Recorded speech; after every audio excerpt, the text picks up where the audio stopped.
کا کنڈکٹر نے حوالے دیے ہیں اہل حدیث کے خلاف، اس کے صفحہ نمبر 13 پر وہ کیا لکھتے ہیں کہ فقہ احمدیہ قادیانیوں کی جو فقہ ہے، صفحہ نمبر 13، صفحہ نمبر 14، صفحہ نمبر 15، قادیانیوں کی جو فقہ ہے اس کا بنیادی ماخذ جو ہے وہ فقہ حنفی ہے۔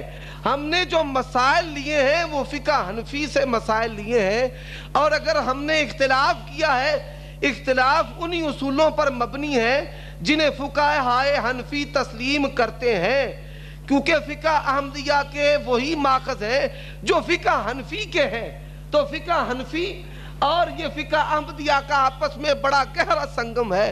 کہتے ہیں ہمارا بنیادی جو ماخذ ہے جہاں سے ہم مسئلے لیتے ہیں وہ فقہ حنفی ہے۔ تو اللہ تعالیٰ ان لوگوں کو ہدایت دے، یہ اہل حدیثوں کے خلاف بہتان اور الزام اور سوقیانہ الفاظ استعمال کرتے ہیں۔ پھر اس کے بعد انہوں نے ہمارے خلاف ایک کتاب لکھی ہے، ترک تقلید کے بھیانک نتائج، اور یہ میرے پاس کتاب موجود ہے ڈاکٹر بشارت کی، یہ مجدد اعظم لاہوری قادیانیوں کی لکھی ہوئی کتاب ہے۔ اس کا صفحہ نمبر ہے 1343۔ کہتا ہے کہ مولانا محمد حسین بٹالوی اہل حدیث عالم جب نئے نئے پڑھ کر آئے تو اہل حدیث مسائل کی وجہ سے لوگوں میں فتنہ برپا ہو گیا، تو حنفیوں نے اپنا مناظر اہل حدیثوں کے مقابلے میں مرزا غلام احمد قادیانی کو مقرر کیا تھا۔ یہ میرے پاس حوالہ موجود ہے مجدد اعظم کا، اس کا صفحہ نمبر 1343 ہے۔ حنفی اور حنفی گر، اس کا پہلا خلیفہ بھی حنفی اور پوری جماعت جو ہے ان کی فقہ بھی حنفیہ ہے۔ اور پھر اہل حدیثوں کے مقابلے میں جب مولانا محمد حسین بٹالوی مناظر تھے تو حنفیوں کی طرف سے مناظر جو ہیں مرزا غلام احمد قادیانی تھا۔ اس کے بعد فقہی مسائل، لاڑکانہ میں گزشتہ دنوں پچھلے سال جو ہے وہاں پہ ایک مناظرہ ہونے والا تھا جو ہو نہ سکا دیوبندیوں کے ساتھ۔ وہاں پہ ایک شخص، اس کا نام عبدالحمید ہے، جو سابقہ دیوبندی تھا۔ دیوبندیوں کا یہ مسئلہ ہے کہ اگر عضو تناسل کو آپ اپنے ہاتھ میں پکڑ لیں تو آپ کا وضو نہیں ٹوٹتا، وضو آپ کا قائم رہتا ہے۔ رسول اللہ صلی اللہ علیہ وسلم کا فرمان ہے کہ وضو ٹوٹ جاتا ہے۔ اب رسول اللہ صلی اللہ علیہ وسلم کے فرمان کے برعکس یہ کہتے ہیں وضو نہیں ٹوٹتا۔ اب کسی شخص نے مرزا غلام احمد قادیانی کو یہ بات لکھی کہ کیا شرمگاہ کو ہاتھ لگانے سے وضو ٹوٹ جاتا ہے؟ مرزا غلام احمد قادیانی کہتا ہے کہ شرمگاہ کو ہاتھ لگانے سے وضو نہیں ٹوٹتا۔ یہ سیرۃ المہدی ہے، اس کا صفحہ نمبر 36 ہے اور اس کا حصہ 2 ہے۔ اب لاڑکانہ میں عبدالحمید نامی شخص جو دیوبندیوں سے اہل حدیث ہوا، کہتا ہمارے امام صاحب جب نماز پڑھانے کے لیے نکلتے تو اپنی سلوار میں ہاتھ داخل کر لیا کرتے تھے، اپنے تہمت میں ہاتھ ڈال لیتے تھے۔ میں نے ایک دن ان سے پوچھا آپ اپنے تہمت اور سلوار میں ہاتھ کیوں ڈالتے ہیں؟ تو انہوں نے کہا چونکہ میرے پیچھے غیر مقلد نماز پڑھتے ہیں اور غیر مقلدوں کا اہل حدیثوں کا یہ مسئلہ ہے کہ ہاتھ لگانے سے وضو ٹوٹ جاتا ہے، میں ان کے نزدیک بے وضو رہا، لہذا میں نے ان کو ایسی ہی نمازیں پڑھانی ہیں۔ یہ دیوبندیوں کا مسئلہ ہے۔ تو جو بھائی ان کے پیچھے نماز پڑھتے ہیں ان کے لیے لمحہ فکریہ ہے، ان کے لیے لمحہ فکریہ ہے کہ ان کا وضو ہے بھی یا نہیں ہے۔ تو یہ مسئلہ بھی مرزائیت کا اور ان کا مشترک مسئلہ ہے۔ پھر یہ مرزا بشیر احمد ایم اے، مرزا بشیر ایم اے اس کو ہم کہتے ہیں، میں نہیں بلکہ مرزا بشیر ایم اے، یہ مرزا کا بیٹا ہے اور مرزائی اس کو قمر الانبیاء کہتے ہیں۔ اب اس کے تیسرا حصہ میں صفحہ نمبر 206 پر وہ لکھتا ہے ڈاکٹر میر محمد اسماعیل صاحب نے مجھ سے بیان کیا، میں نے حضرت مسیح موعود کو کبھی بھی کسی سے معانقہ کرتے نہیں دیکھا، مصافحہ کیا کرتے تھے، اور حضرت صاحب کے مصافحہ کرنے کا طریقہ ایسا تھا جو عام طور پر رائج ہے، اہل حدیث والا مصافحہ مرزا صاحب نہیں کیا کرتے تھے۔ تو یہ دیوبندیوں سے مصافحہ کرنے والا مسئلہ بھی ان کا ہے، اور دیوبندیوں سے مصافحہ کرنے والا مسئلہ بھی مرزا غلام احمد قادیانی کا ہے۔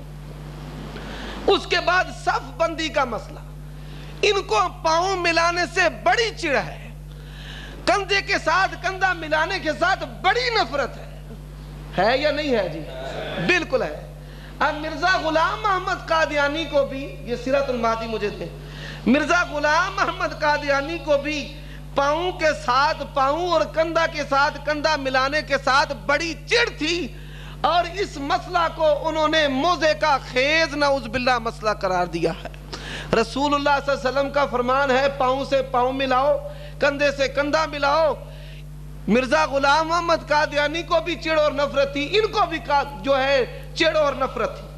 پھر اس کے بعد اس نے کہا کہ وہ رفع الیدین کرتے تھے اور آمین اور یہ بسم اللہ جہر، یہ جو امتیازی مسائل ہیں انہوں نے قادیانیوں سے لیے ہیں، جبکہ اس کا بیٹا کیا لکھتا ہے، یہ سیرت المہدی ہے، اس کا صفحہ نمبر 163 ہے۔ مرزا غلام احمد قادیانی کا ایک مرید عبداللہ سنوری، وہ رفع الیدین کیا کرتا تھا، مرزا نے اس کو اشارہ کے ساتھ منع کیا کہ نہ کیا کرو۔ اب وہ عبداللہ سنوری کہتا ہے میں نے حضرت صاحب کو کبھی رفع الیدین کرتے آمین بالجہر کہتے نہیں سنا، اور نہ کبھی بسم اللہ جہر پڑھتے سنا ہے۔ خاکسار عرض کرتا ہے کہ حضرت مسیح موعود مرزا غلام احمد قادیانی کا طریق عمل یہی تھا۔ مرزا غلام احمد قادیانی رفع الیدین نہیں کرتا تھا، آمین بالجہر نہیں کرتا تھا، بسم اللہ اونچا نہیں پڑھتا تھا۔ تو یہ دھوکہ دے کر گیا ہے، اور فقہ احمدیہ پر بھی اس نے جھوٹ بولا ہے، کہتا ہے فقہ احمدیہ میں لکھا ہوا ہے کہ رفع الیدین ہے۔ اب فقہ احمدیہ کا یہ قادیانیوں کی جو فقہ ہے اس کا صفحہ 80 ہے، صفحہ 80 پر لکھتے ہیں معلوم ہوتا ہے کہ رسول اللہ صلی اللہ علیہ وسلم نے کسی وقت رفع الیدین کیا، بعد ازاں ترک کر دیا۔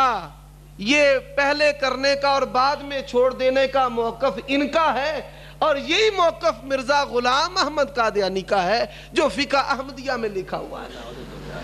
تو یہ میرے بھائیوں اب ہم کہہ دیں کہ تم نے یہ جو مسائل لیے ہیں یہ مرزا غلام احمد قادیانی سے لیے ہیں، اگر ہم کہہ دیں انصاف ہے یا نہیں انصاف ہے؟ انصاف ہے کہ تم نے جو مسائل لیے ہیں تم نے بھی مسائل مرزا غلام احمد قادیانی سے لیے ہیں۔ پھر اس کے بعد یہ تذکرۃ المہدی ہے، رکوع میں ملنے سے رکعت ہوتی ہے یا نہیں ہوتی؟ بتائیں آپ جی۔ نہیں ہوتی، نہ اس نے قیام کیا ہے نہ سورۃ فاتحہ پڑھی ہے۔ اب دیوبندی کہتے ہیں کہ رکوع میں ملنے سے رکعت ہو جاتی ہے، اور مرزا غلام احمد قادیانی بھی کہتا ہے کہ رکوع میں ملنے سے رکعت ہو جاتی ہے۔ یہ تذکرۃ المہدی ہے، پیر سراج الحق نعمانی جو مرزا کا بڑا خاص اور پکا چیلا اور مرید تھا، یہ اس نے لکھا ہوا ہے۔ اب آپ بتائیں ایک وتر ہے یا نہیں ہے؟ صحیح بخاری میں بھی حدیث موجود ہے، صحیح مسلم میں بھی حدیث موجود ہے، رسول اللہ صلی اللہ علیہ وسلم نے ایک وتر پڑھا ہے۔ اب مرزا غلام احمد قادیانی، یہ صفحہ نمبر اس کا 116 ہے۔ مرزا غلام احمد قادیانی لکھتا ہے، وہ کہتا ہے، اور اس کے حواریوں نے یہ اپنی کتابوں میں لکھ رکھا ہے کہ مرزا صاحب کے نزدیک ایک رکعت وتر جائز نہیں تھا۔ مرزا صاحب کے نزدیک ایک رکعت وتر جائز نہیں تھا۔ اب وہ حنفی ہونے کا اقرار بھی کرتا ہے، اور کہتا ہے کہ وہابیت میرا مخالف مذہب ہے۔ صرف مخالف مذہب ہی نہیں ہے بلکہ مرزا غلام احمد قادیانی سب سے پہلے جو کافر قرار دینے والے ہیں، سب سے پہلے کفر کا فتویٰ لگانے والے ہیں، وہ مولانا محمد حسین بٹالوی رحمت اللہ علیہ اور میاں نذیر حسین محدث دہلوی رحمت اللہ علیہ۔ اب انشاءاللہ میں بتاتا ہوں جی، 17 نمبر روحانی خزائن کی جلد عنایت فرما دیں۔